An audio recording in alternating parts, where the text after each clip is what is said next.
ស្រុកអារ៉ាញ់នាងជាទេវតាស្រុកអារ៉ាញ់ញ៉ាំអីឆ្ងាញ់បានជាសាច់នាងមកថៃកាត់ចិនឬក៏សុទ្ធជាតិថៃកាត់ចិនឬក៏សុទ្ធជាតិថៃថ្លៃអើយល្អវិញម្ល៉េះល្អម្ល៉េះល្អម្ល៉េះល្អម្ល៉េះ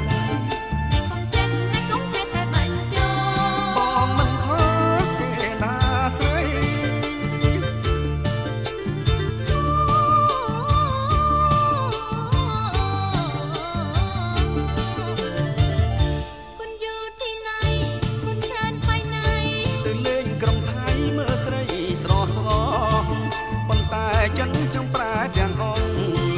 ប៉ុន្តែចិនចង់ប្រាទាំងអង្គ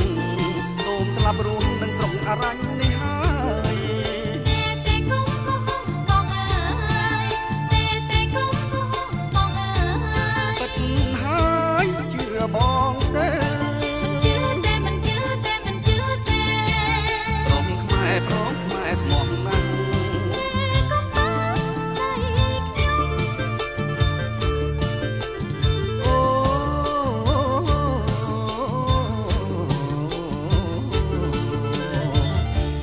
ថាជាម៉ាច់មានស្រីស្រីល្អតែដូចជាពោស្រីល្អញៀនសអារ៉ាញ់ទើបបានមានស្រីស្រងអារ៉ាញ់ទើបបានមានស្រីស្រងជឿបងចង់បងមិនជាប្រុសស្មោះមែនជឿទេស្នេហាឆ្លងតាមិនជឿទេស្នេហាឆ្លងតាស្មោះមែនស្មោះណាស្រី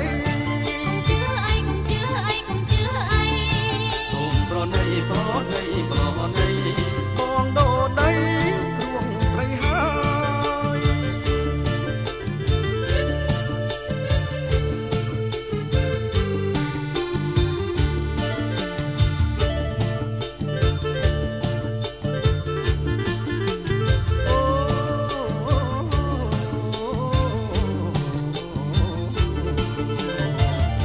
គេថាជាងម៉ាច់មានស្រីស្រីល្អ